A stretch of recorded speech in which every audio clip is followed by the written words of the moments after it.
Boys 3च्या music लॉन्चसाठी आपण सगळे इकडे आलो आहोत आणि हे पर्व कसं सुरू झालं याच्याबद्दल आपण धमाल गप्पा गोष्टी करणार आहोत. तुम्हाला सगळ्यांना आवडेल? आवाज कमी येतोय. सगळ्यांना आवडेल? बॉईज 2 हे पर्व आहे आणि आता बॉईज 3 16 सप्टेंबरला येतोय. तर बॉईज पासूनची धमाल कशी सुरू झाली ही आपण ऐकायची नाही. आवाज नाही येते आज नक्की. मग एक काम करूयात, मी निर्माते, दिग्दर्शक आणि आपले अवधूत दादांना मंचावरती बोलवणार आहे. आदरणीय लालासाहेब शिंदे साहेब, श्री राजेंद्र शिंदे सर, विशाल देवरुखकर, बॉईज पर्वाचे दिग्दर्शक आणि आपल्या सर्वांचे लाडके म्युझिक डायरेक्टर आणि प्रेझेंटर अवधूत गुप्ते दादा यांना मी मंचावरती आमंत्रित करत आहे. सर प्लीज आपण व्यासपीठावरती जायचं.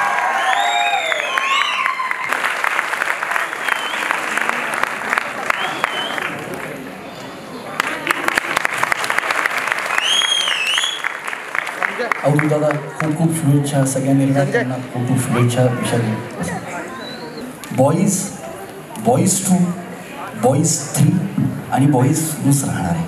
एकदा जोरदार टाळ्या, कारण आजही आपल्या मनातला बहारदार सिनेमा त्याचा 3रा पार्ट येतो. सर नमस्कार.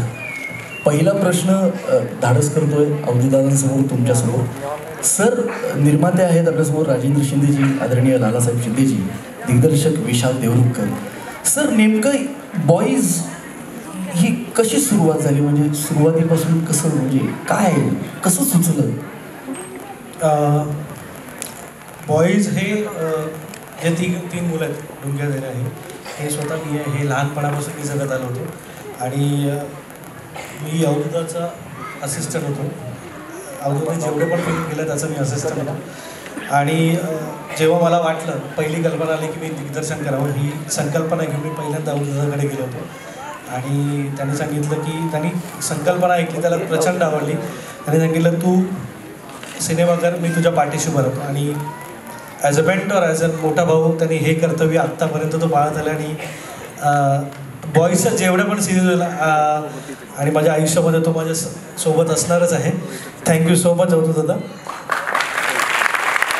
आणि ही जेव्हा संकल्पना सुचली, मी अवधूतानंतर राजेंद्र शिंदे सर आणि लालासाहेब शिंदे सरांना भेटलो. त्यांना फक्त संकल्पना सांगितली, गोष्ट पण रेडी नव्हती, संकल्पना होती. ती संकल्पनाच यांना एवढी आवडली होती, त्यांनी सांगितले की नाही आपण पहिल्या झटक्यातच त्यांनी सांगितले की हा सिनेमा आपण करतो. आणि तिथून प्रवास सुरू झाला बॉईजचा. अरे वा, जोरदार टाळ्या.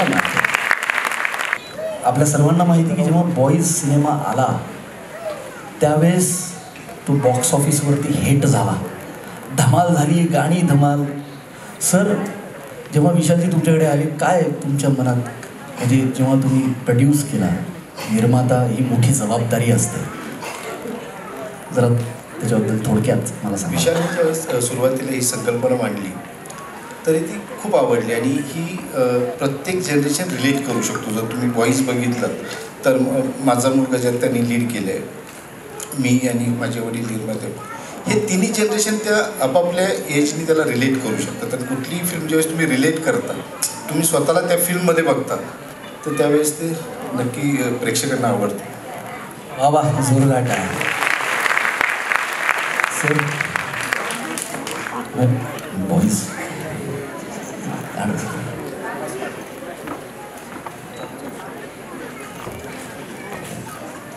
नमस्कार. अगदी खरं सांगायचं झालं तर निर्माता म्हणून मी फक्त पडद्यावरतीच आहे. म्हणजे याच्यामध्ये माझा सहभाग फार कमी आहे. सगळं जे काही आहे ते राजेंद्रनं केलेलं आहे. मला फक्त राजेंद्रनं सांगितलं की विशाल एकदा भेटून गेला आणि ऋषिकेश कोळीने काहीतरी कथानक लिहिलं, एक स्टोरी लिहिलेली आहे आणि त्यांना निर्माता हवा होता. ते थोडक्यात मार्केटमध्ये फिरत होते, निर्माता मिळेल का, निर्माता मिळेल का. आता मला माहिती नाही, सुदैवानं आमची भेट झाली आणि राजेंद्रनं सांगितलं तसं त्या चित्रपटासाठी आम्ही होकार दिला. आणि हे बॉईज 3पर्यंत आम्ही जे पोचलो त्याला ही त्रिमूर्ती जबाबदार आहे. ते ऋषिकेश कोळी ज्यांनी त्याचं कथानक लिहिलं, आमचा विशाल ज्यानं ते दिग्दर्शित केलं आणि पूर्ण चित्रपटाची जबाबदारी अवधूत दादांनी घेतली. त्यामुळे ही त्रिमूर्तीला बॉईज 3 पर्यंत पोहोचलो आहे. धन्यवाद. आता धाडस करून पुढचा प्रश्न विचारतो.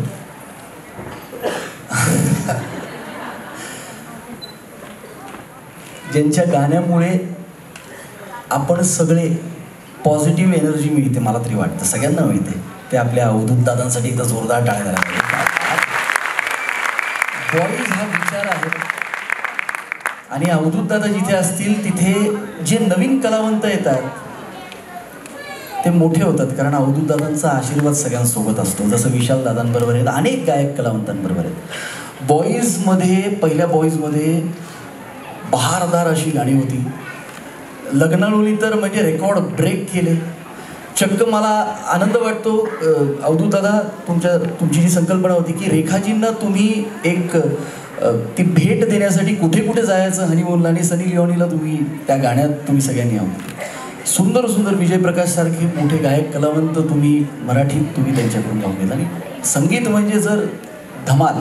आजही कुठल्याही लग्नात का ज्याचं लग्न होणार असेल तर तो म्हणतो की लग्न लागलं पाहिजे, असं अवधूत दादांचं गाणं. तर दादा ॲज अ प्रेझेंटर आणि म्युझिक डिरेक्टर आणि संपूर्ण हे जे लहान बाळ होतं बॉईज, तुम्हीच सांगितलं होतं की गाणं सिनेमा हे लहान बाळ असतं, त्याला मोठं करायचं असतं आणि ते प्रेक्षकांच्या हवाले करायचं असतं आणि मग ते बाळ जिंकतं, ते बाळ मोठं होतं, हे सगळं प्रेक्षकांमुळे.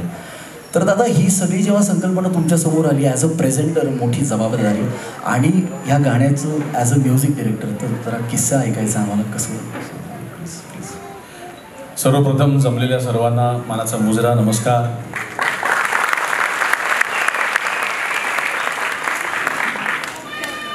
आणि मला खरंच कौतुक वाटतं इथे जमलेल्या सगळ्यांचं की एखाद्या चित्रपटाच्या म्युझिक लॉन्चला एवढी गर्दी मी पहिल्यांदाच पाहतोय.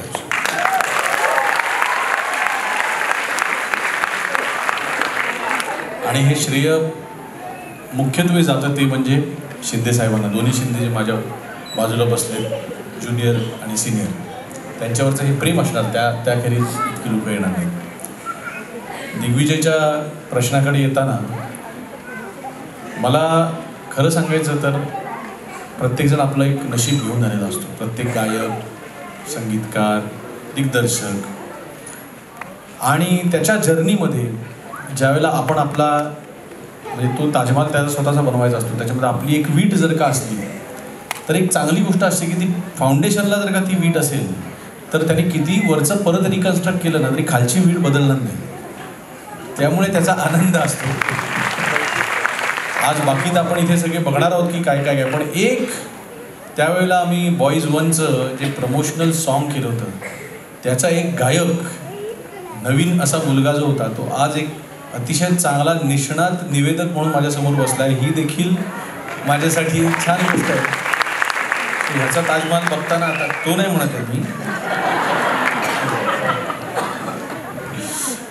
करिअरचा ताजमहाल बघताना खूप आनंद होतो की त्याच्यासाठी सुद्धा आम्ही जी अश्लीला ही गाणं केलं होतं तर ते आजही आठवतं. आणि आज असा तू मस्त बसलाय समोर, छान कुर्ता बिर्ता घालून मुलाखत घेतोस आमची, तर हे बघताना आनंद होतो. तसाच आनंद विशालनी ज्यावेळेला स्क्रिप्ट आणली त्यावेळेला होता. माझ्यासाठी चित्रपट टीम झाले हे तर लांबची गोष्ट, पण विशाल कधीतरी असा बसून माईकवर बोलेल असं मला तेव्हा इतका तो बुजरा होता की तो पहिल्या चित्रपटात त्याला मुलाखती द्यायला तो घाबरायचा, सगळ्या गोष्टींना घाबरायचा. तर तो आता जो बसलाय त्याचा ताजमहाल वेगळाच आहे. तो बोलतो, आता सगळ्यांना छान मुलाखती देतो. हे एक अचीवमेंट आहे, ती माझ्यासाठी माझी अचीवमेंट असल्यासारखं मला वाटतं. बाकी आमचा विशाल म्हणजे ना, शूटिंग फ्लोअरवरती एक माईक असतो, तुम्हाला माहिती आहे का सगळ्यांना? त्या माईकवरनं बाकी सगळ्या माईकवर हे लोक आम्ही सगळे चांगले बोलतो, नमस्कार आज जमला हा. त्या माईकवरती दिग्दर्शक काय ओरडा करत असतो, तिला कुठे कवळ मेकअप लागतो काय.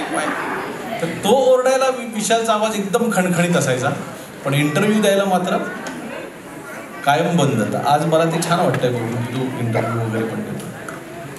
दादा, बॉईज 2, बॉईज 3 कुठल्याच सिनेमाशी आपण कम्पेअर करत नाही आहे, पण मी जेव्हा बाहेर होतो तेव्हा काही बॉईज असे म्हणत होते की अरे ही तर हॅरी पॉटर सारखी सिरीज आहे. यासाठी जोरदार टाळ्या, कारण मला माहिती आहे बॉईज कायम जिवंत राहणार आहे.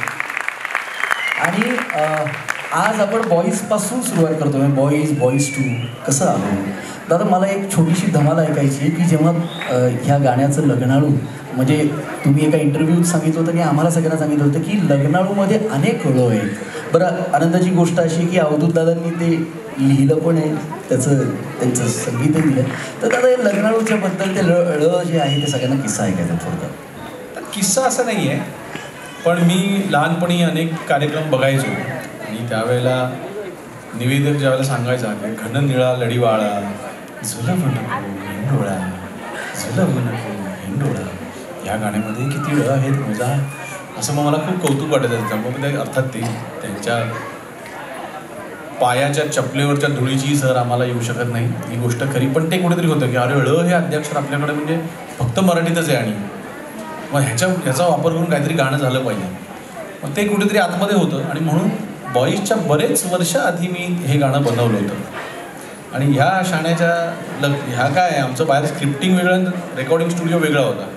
ह्याचं काम नव्हतं रेकॉर्डिंग स्टुडिओमध्ये, पण मी नसलो की माझ्या असिस्टंटबरोबर जाऊन सगळी गाणी ऐकायचं. त्याला आजही माझ्या स्टॉकमध्ये कोणती गाणी माझ्यापेक्षा यायला सगळं माहिती आहे. पहिला पिक्चर करायला घेतला आणि तो मला दादा ते खूप ळवालं गाणं जे होतं लग्नाळू, मग ते पाहिजे. रेड्यासनी मिळतात म्हशी बिले आणि गाणी काहीच मिळतात वळू. आता अळू मोजा तुम्ही याच्यामध्ये 34 आहेत असं मला वाटतं. बहुतांश हो ना, बहुतेक हां गाणं 30च्या आधीच जास्तच असतील. हो. पण ळ इतका भारी वाटतो दादा, पण त्या पद्धतीने तुम्ही लिहिलं एकदा जोरदार टाळ्या. म्हणून टाकू का? हो, पण नंतर सादर पण होणार आहे ना. हो हा, मग मी कशाला म्हणून जाऊ दे. अरे देवा रे देवा देवा, अरे देवा रे देवा देवा रे देवा. अरे मी ऑर्केस्ट्रा स्किल काय ते हा संगीत तर काय.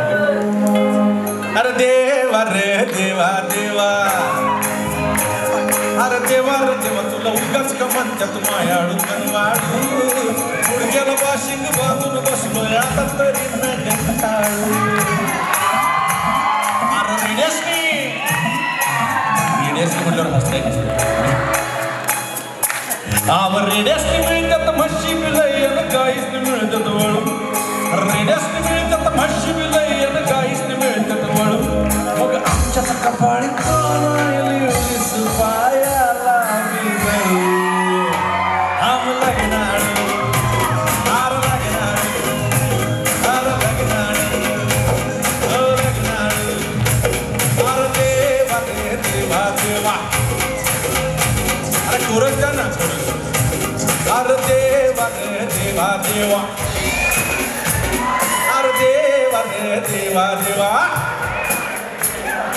16व्या वर्षात, अरे 16व्या वर्षात, अरे 16व्या वर्षात समजायच्या टाकत येतंय प्रेमाचं कळू. 16व्या वर्षात समजायच्या टाकत येतंय प्रेमाचं कळू. आणि आठवण येऊन कुणाची तर मन जीव लागतोय तळमळू. अरे पाटलानं पोरगी, पाटलानं पोरगी, अरे पाटलानं पोरगी उजव निकालाच लगीन करतोय बाळू. हे ऐकून आमच्या विमानातलं गांडोळ लागलंय बघ वळवळ.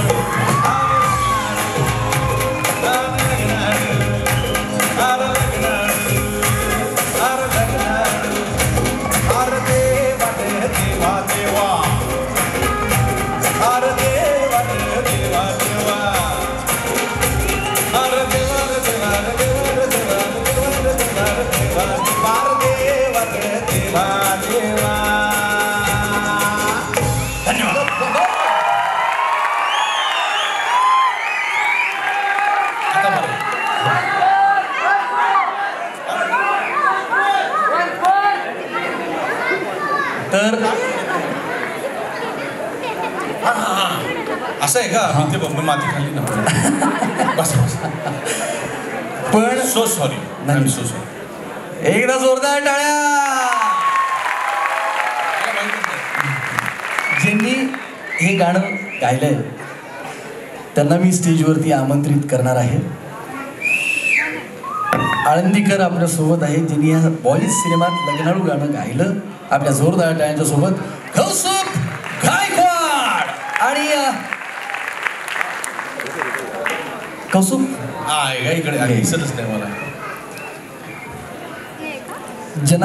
जनार्दन खंडाळकर काही कारणास्तव येऊ शकला नाही. या दोघांनी गायलंय. माझी विनंती आहे कौस्तुभ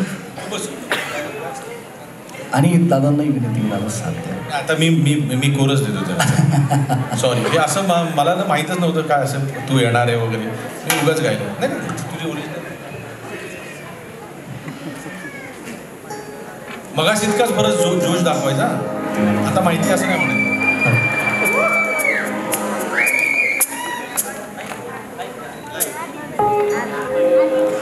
देवर देवा देवा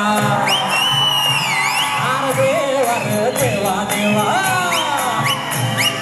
देवर देव तुला उगाच का म्हणतात मायाळू कणवाळू. देवर देवा देवा देवर देवा देवा देवर देव तुला उगाच का म्हणतात मायाळू कणवाळू. गुडघ्याला पाशिंग बांधून बसलंय आता तरी नगटाळू. रेड्याच ते मिळतात म्हशी पिलयान गाईच ते मिळतात वळू. रेड्याच ते मिळतात म्हशी पिलयान गाईच ते मिळतात वळू.